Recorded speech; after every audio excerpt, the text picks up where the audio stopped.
Working. Oh, there it is. Good evening, everyone. We apologize for being a few minutes late. In order to comply with Section 2.2-3712D of the Code of Virginia, it is necessary for the board to certify that the Fairfax County School Board convened a closed meeting on January 27, 2022, to the best of each member's knowledge. Only public business matters lawfully exempted from open meeting requirements, and only such business matters as were identified in the motion convening the closed meeting were heard, discussed, or considered by the board during the closed meeting. Is there a motion? Moved by Ms. Omesh, seconded by Ms. Cohen. All those in favor? Okay, all those opposed? That motion passes with Ms. McLaughlin, Ms. Sizemore-Heiser. Oh, did you vote? My apologies. Motion passes with Ms. Sizemore-Heiser, Ms. Keys-Gamarra, and Ms. Corbett-Sanders away from the tape. Okay. No, I'm in support. I'm okay. in support. And Ms. Okay, excellent. So, can we please take that vote again? All those in favor, please raise your hands. Okay, that motion passes with everyone except Ms. Sizemore-Heiser. Okay, good evening and welcome to tonight's public hearing on the Capital Improvement Program. On behalf of school board members, I'd like to thank you all for taking the time this evening to share your comments about the CIP. Tonight we have 6 registered speakers. Each speaker is allotted 2 minutes and remarks must address the CIP. If you have not registered to speak tonight but would like an opportunity to do so, please see our clerk to sign up for one of the 5 extra speaker slots. Your name will be called after registered speakers. A few reminders. In-person speakers should wear a mask when addressing the board. Speaker substitutions are not permitted. A speaker may not yield their time to another individual before or during their remarks. Shouting and outbursts from the audience will not be tolerated. Madam Clerk, please call our first speaker. Our first speaker is Miranda Baxter.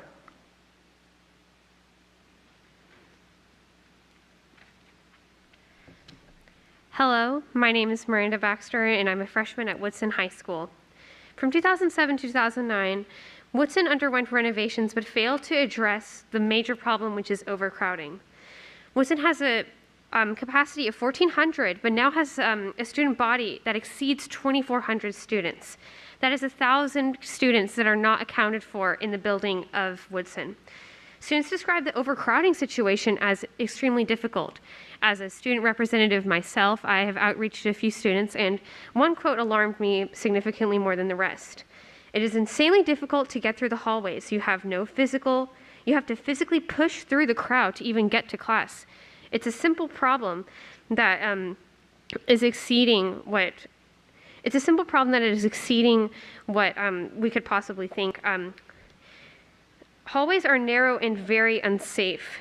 Lockers are largely unused and take up and waste space for students, and could be used for students' transportation and in their own safety. Classrooms are also densely overpacked. Today, my very own teacher told me that there are 35 of you and 1 of me. I cannot teach you all. It was said in an outburst, and she seemed very stressed and overworked. I have multiple classes at Woodson with student numbers and populations that exceed 40 in a singular classroom. It's densely packed and quite unsafe. One of the new safety issues that has arisen is that due to COVID-19, it is extremely dangerous to be so densely packed to one another, but densely packing is also just dangerous because of basic safety health regulations such as falling down and suffocation. The issue of overcrowding is especially endangering our safety and endangering the safety of our education as a whole. But the capital improvement, okay. Thank you. Our next speaker is Holly Hazard. Thank you, Madam Chairwoman and members of the board. I'm a 30-year resident of Fairfax County. I have 4 children who went through the Fairfax County school system in Mason District. Thank you for this opportunity to comment on the capital improvement plan. I support the work this board is doing to renovate our aging infrastructure and to replace buildings and systems from the last century with projects reflective of our current understanding of the impact energy will have on our future. I particularly want to endorse all net zero initiatives and urge this body to lead the way for the next generation, not only in educating our students on our climate crisis, but walking the walk by executing projects that leave the smallest possible footprint on our community and our planet. I hope to work with you in the future on green energy projects, including solar programs, reduction in reliance on carbon, and other opportunities to contribute positively to a healthier planet. Thank you. Thank you. Our next speaker is Shawnna Yashar.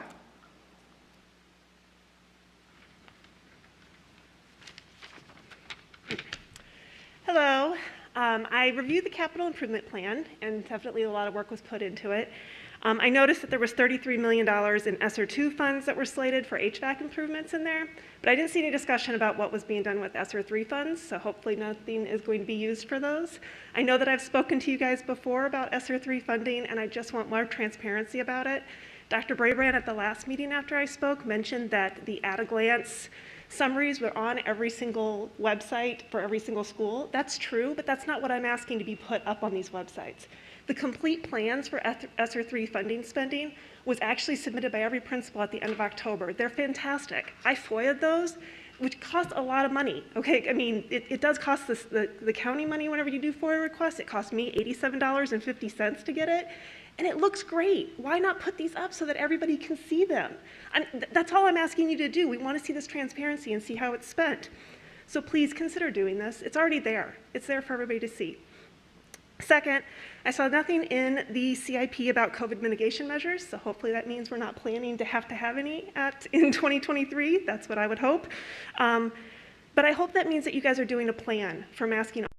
I've been asking for that at every meeting, guys. I've been asking for it at every meeting I've come to. It's time. You need a plan. You need to meet and have a plan. Nobody likes the fact that the governor did an executive order on the local school board. Nobody likes this. We need plans. Please engage your community. We can do off-ramps. The high schools and the middle schools had extremely high vaccination rates. Extremely high. There's ways to do this. Kids, this isn't harmless for every kid. My son's dyslexic. He cannot do his sensory intervention therapies with a mask on. It's not right. It doesn't work exactly the way that it's supposed to. We need off-ramps. Let's start with the special needs kids. Let's look for ways to engage our communities with high vaccination rates and get solutions out there that we can all agree upon. Thank you. Thank you. I'd just like to remind our speakers that this is a CIP public hearing. Please keep your comments to our CIP. Thank you. Our next speaker is Susan Taylor.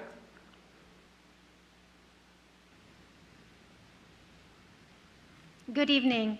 I come to you this evening as a concerned member of the Kent Gardens Elementary School community. I want to address a few facts in the CIP as I don't have a whole lot of time. As you well know, the current queue is based upon information that is nearly 25 years old, and it does not accurately reflect the current situation and needs of our schools. It is a fact that 10 of the projects in the current queue remain unfunded. 8 of those are elementary schools, and of those 8, 6 of them are designated as either having sufficient or surplus capacity. In contrast, Kent Gardens has been at a substantial capacity deficit for at least 10 years. So this is not a new problem. Indeed, members of our community came before the board 2 years ago begging for relief for this dire facility situation that we have been facing. The only relief that we have been given is a small decrease in the out-of-boundary students accepted into our French immersion program, and while we are appreciative of the fact that the overcapacity issue has been recognized, that is not nearly enough. And when I say that our facility situation is dire, that is not being overly dramatic. We have 11 temporary classrooms at our school. Of those, 7 of them are trailers that I dare say are older than any adult in this room. They are dank, they are moldy. We have had significant increase in complaints from students and parents about upper respiratory infections. There is zero security for them. Our entire 6th grade is outside. Our music, our strings, our band, our art are all outside. So we have constant flow of students in and outside of the school building. I urge you to please amend this CIP and include Kent Gardens in the current grouping so that we can have funding within the next few years by 2027 as your CIP states. Otherwise, we are not even going to be on the radar for another 10 to 15 years. Thank you. Our next speaker is Kimberly Adams. Our next speaker is Vanessa Hall.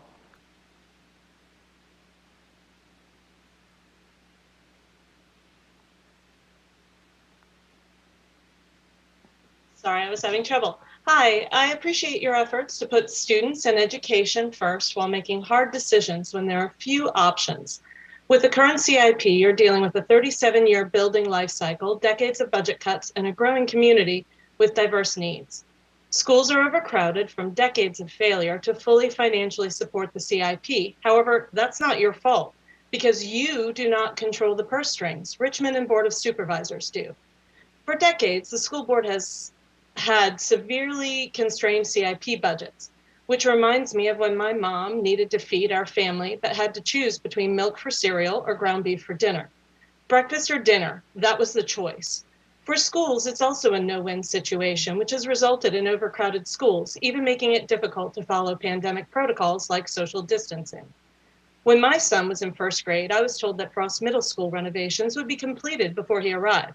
My son's now a sophomore, yet his sister is walking through construction and in between trailers during a massive renovation, which began about 7 years later than planned.